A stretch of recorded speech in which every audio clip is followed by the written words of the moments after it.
வணக்கம் MR Sumathi's kitchen. இன்றைக்கி நான் உங்களுக்கு ஸ்ரீலங்கா ஸ்பெஷலில் அருமையாக ஒரு மீன் குழம்பு எப்படி வைக்கிறதுன்னு சொல்லி கொடுக்குறேன். நான் சொல்கிற மெத்தேடில் நீங்கள் மீன் குழம்பு வச்சுட்டு அது எப்படி இருக்குன்னு நீங்கள் கமெண்டில் சொல்லுங்கள். இந்த மாதிரி தேங்காய் மடித்து திருகி பால் எடுத்து ஃபஸ்ட்டு பால், ரெண்டாவது பால், மூணாவது பால் எடுத்து புளி போட்டு நான் ஊற வச்சுருக்கேன். இந்த தேங்காய் பாலில் தான் நான் புளி ஊற வச்சுருக்கேன்.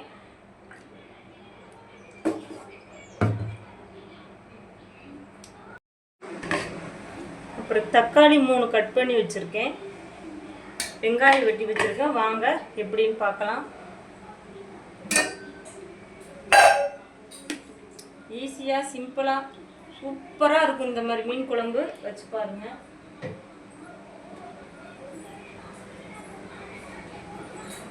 ஆயில் விட்டுருக்கேன்.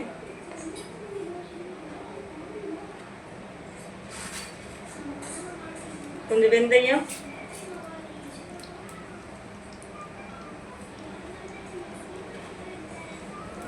இந்த சோம்பு வந்து மீன் குழம்புக்கு கொஞ்சம் அதிகமாகவே போடணும். நான் ஈஸியாக உங்களுக்கு சொல்லித்தரேன். இதே மாதிரி மீன் குழம்பு நீங்கள் வச்சு பாருங்கள்.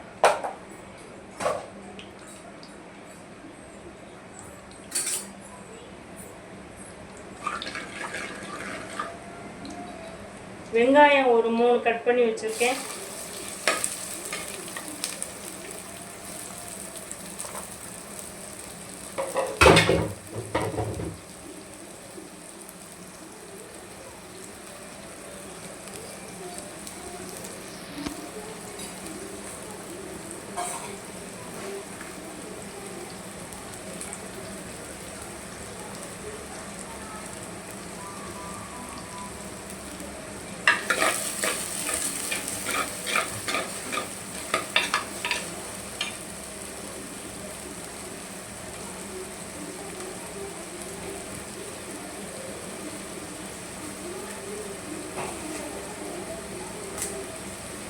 ரெண்டு கருவேப்பிலை. என்றைக்குமே மீன் குழம்புக்கு நீங்கள் மீன் குழம்பு கீழே இறக்கும் போது ஒரு 5 பச்சை மிளகா முழுசாக 2 கருவேப்பிலை உருகி போடுங்க. அந்த மீன் குழம்பு அருமையாக மணமாக டேஸ்ட்டாக இருக்கும். வெறும் சிம்பிளாக மீன் குழம்பு ருசியாக எப்படி வைக்கிறதுன்னு தான் உங்களுக்கு நான் இந்த வீடியோவில் நான் சொல்ல போகிறேன். பாருங்கள்.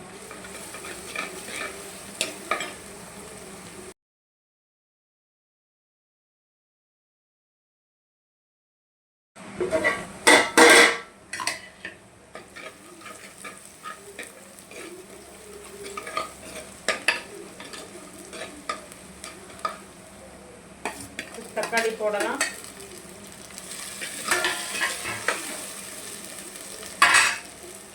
வெந்தயம், சோம்பு, தக்காளி இதான் போட்டு வதக்கியிருக்கோம்.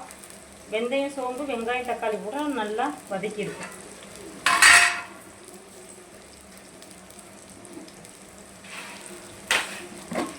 நாங்கள் இப்போ தான் கொஞ்சம் ஒரு 2-3 வீடியோஸ் தான் போட்டிருக்கோம். புதுசாக ஆரம்பிக்கிறோம். அதனால் ஒரு வார்த்தையை வந்து நாங்கள் திரும்ப சொல்கிற மாதிரி இருக்கு. நீங்கள் அதனால் அதை எடுத்துக்காதீங்க. உங்களுக்கு இதே மாதிரி சிம்பிளாக ஒரு மீன் குழம்பு வச்சுட்டு நீங்கள் கமெண்டில் நீங்களே சொல்லுவீங்க, அக்கா அருமையாக வந்துருந்துச்சு மீன் குழம்பு. இது வந்து ஸ்ரீலங்கா ஸ்பெஷல். நான் வந்து ஒரு பாதி தேங்காய் மூடி திருகி மிக்சியில் அரைச்சி ஃபஸ்ட்டு பால், ரெண்டாவது பால், மூணாவது பாலெல்லாம் எடுத்து அதில் புளி ஊற போட்டிருக்கேன். நமக்கு தேவைக்கு அதிகமாக புளி. நம்ம வந்து என்றைக்குமே மீன் குழம்புக்கு வந்து அந்த புளிப்பு கொஞ்சம் லைட்டாக கொஞ்சம் தூக்கலாக இருந்தால் சூப்பராக இருக்கும். நீங்கள் இதே மாதிரி ட்ரை பண்ணி பாருங்கள். அந்த தேங்காய் எல்லோரும் தேங்காய் அரைச்சி ஊற்றுவாங்க. ஆனால் ஸ்ரீலங்கா ஸ்பெஷல் வந்து தேங்காய் பால் எடுப்பாங்க. ஆனால் மீன் குழம்பு அருமையாக இருக்கும், ருசியாக இருக்கும். அந்த தேங்காய் பாலில் புளியெல்லாம் இப்படி கரைக்க முடியும். பாருங்கள் எவ்வளோ சிம்பிளாக தான் உங்களுக்கு சொல்லித்தரேன். இதே மாதிரி ட்ரை பண்ணி பாருங்கள். மீன் குழம்பு அவ்வளோ ருசியாக நல்லா மணமாக இருக்கும். கொஞ்சம் மஞ்சத்தூள் போட்டுக்கலாம். சீக்கிரம் வெந்துடும் தக்காளி. கொஞ்சம் வேகட்டும் தக்காளி. மீன் குழம்புக்கு தக்காளி பழம் நல்லா ருசியாக இருக்கும்.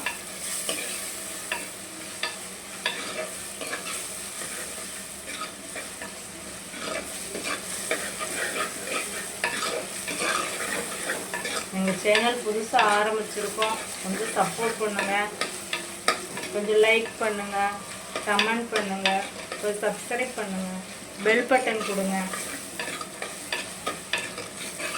எங்களுக்கு கொஞ்சம் அனுபவம் வேணும், வீடியோ போட எங்களுக்கு கொஞ்சம் அனுபவம் கிடைக்கும். பாருங்கள், தக்காளி பழம் நல்லா வெந்துருச்சு. இந்த நேரம் நம்ம என்ன பண்ணணும்னா, நம்ம கரைச்சி வச்ச புளியை இதில் ஊற்றிட வேண்டியதான்.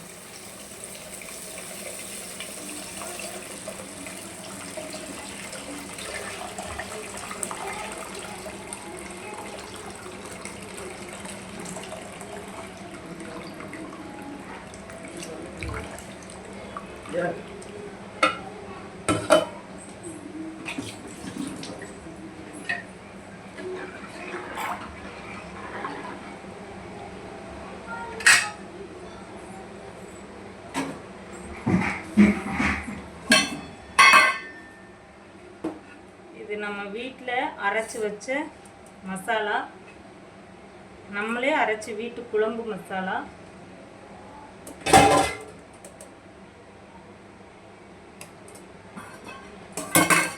அவ்வளோதாங்க, குழம்பு கொதிக்கட்டும்.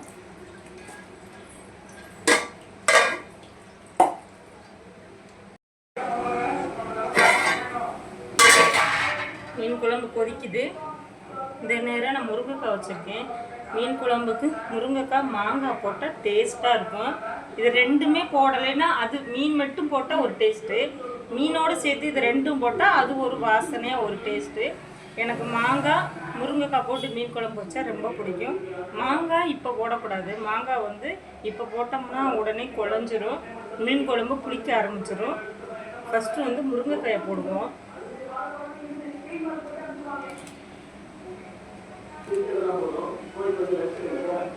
நம்ம கடைசியாக மாங்காயை போட்டு 2 கொதி கொதிக்கவும் ஆஃப் பண்ணிக்கலாம். முருங்கைக்காய் வேக லேட் ஆகும்.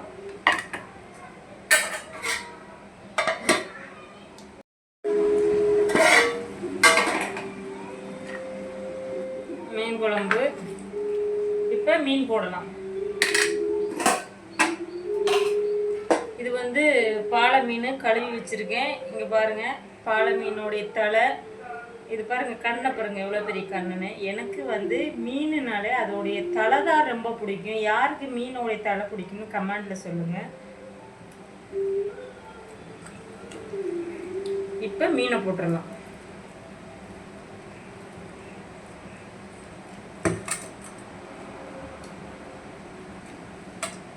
ஒரு 5-6 துண்டு பொரிக்க வச்சுக்கலாம்.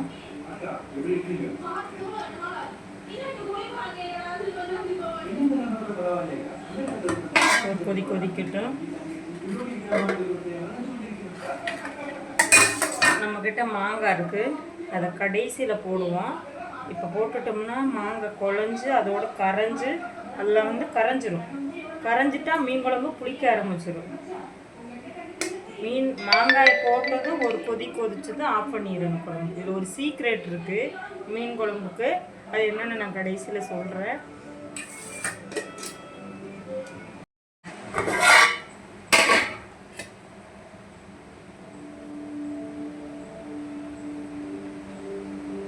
இதுக்கு தேவையான அளவு உப்பு போட்டுக்கோங்க. ஒரு கொதிக்கட்டும். மீன் போட்டாலே அதிக நேரம் குழம்பு கொதிக்கக்கூடாது, மீன் கரைஞ்சிரும்.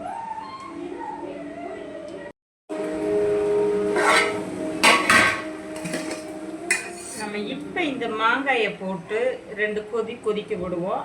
ரொம்ப நேரம் வைக்கக்கூடாது, மாங்காய் கரையும். மாங்காய் கரைய விடக்கூடாது. நான் சொன்னல கடைசியில் ஒரு சீக்ரெட், அது என்னன்னு கேட்டிங்கன்னா, பச்சை மிளகாயை முழுசாக கட் பண்ணாமல் வெட்டாமல் முழுசாக அதில் போட்டுருங்க.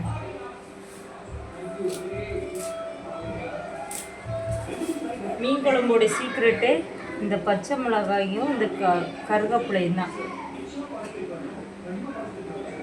இதை கடைசியில் ஆஃப் பண்ணுறதுக்கு முன்னாடி ஒரு 5 நிமிஷம் முன்னாடி, 5 நிமிஷம் கூட தேவையில்லைங்க, ஒரு 2 கொதிச்சாலே ஆஃப் பண்ணிக்கலாம். அவ்வளோதாங்க மீன் குழம்பு, இவ்வளோதான். இதே நான் வெறும் சிம்பிளாக தான் உங்களுக்கு சொல்லியிருக்கேன். இதே மாதிரியே மீன் குழம்பும் நீங்கள் வச்சு பாருங்கள், நிச்சயமாக உங்களுக்கு பிடிக்கும். மணக்க மணக்க ஒரு மீன் குழம்பு நான் வச்சுருக்கேன். எனக்கு ஒரு பழக்கம் இருக்குது, மீன் குழம்பு வச்சேன்னா அப்படியே எடுத்து அப்படியே கையில் ஊற்றி அப்படியே நக்கிட்டு இருக்கேன். சூப்பராக இருக்குது. இதே மாதிரி நீங்கள் வச்சு பாருங்கள், எப்படி இருக்குன்னு கமெண்டில் சொல்லுங்கள். லைக் பண்ணுங்கள், ஷேர் பண்ணுங்கள், சப்ஸ்கிரைப் கொடுங்க. முன்ன பின்ன ஏதாவது தப்பாக வார்த்தைகளை விட்டதுன்னா மன்னிச்சிருங்க.